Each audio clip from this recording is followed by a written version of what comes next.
You have built a job application form in Power Apps. The user selects their skill using checkboxes, Power Apps, Power Automate, Dataverse. Now you need to send those selected skills to HR in a clean, comma separated format. Power Apps, comma Power Automate, comma Dataverse. So how you will do this? You tried concatenate, but it fails. Then you try concat and it magically works. So but why? What is the actual difference between concatenate and concat in Power Apps? So this is a real world problem and also a very common interview question. Let's break it down with live examples so you will never get confused again.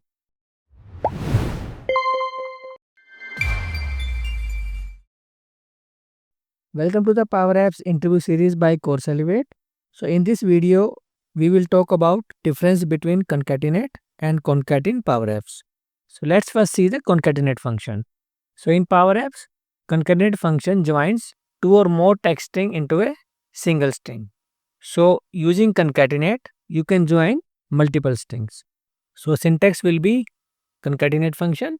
Then within this function, you can pass strings as a parameter.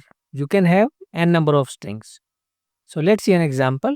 So here in concatenate function, so I have passed three strings. First is hello, then there is a blank string, and then we have world. So it will return hello, then space, then world. The similar behavior you can achieve by using the ampersand keyword as well. So the same example we can use with ampersand, hello, then ampersand, then we have a blank string, then ampersand, then have world. So it will also return hello world. So this is a simple function which works on the string. So let's move to concat function. Concat function can be used to work with tables and it combines the value of one of the columns into a delimited single string. So let's see the syntax. So in the concat, first you need to provide the table or the data source. Then you have formula. So here you can also provide a column name and then you have a separator. So that column value will be appended based on the separator provided. So this separator is an optional field. So let's understand this with an example. So I'll move to the Power App Studio. So here first let's see the concatenate function. So here I have used the concatenate welcome, then string, then I have used the user function dot full name. So it returns the full name. The similar behavior you can see with the help of ampersand keyword. So like let's see the concat function. So as I told earlier, concat function work with a table. So I have created a collection on this button click. So let me show that. So in the collection you have a call skills. That is the collection name and ID. There is a one column and another column is a skills. So here I have provided some skills, Power Apps, Power Automate, Power Pages and so on. So on button click, so this collection will be populated.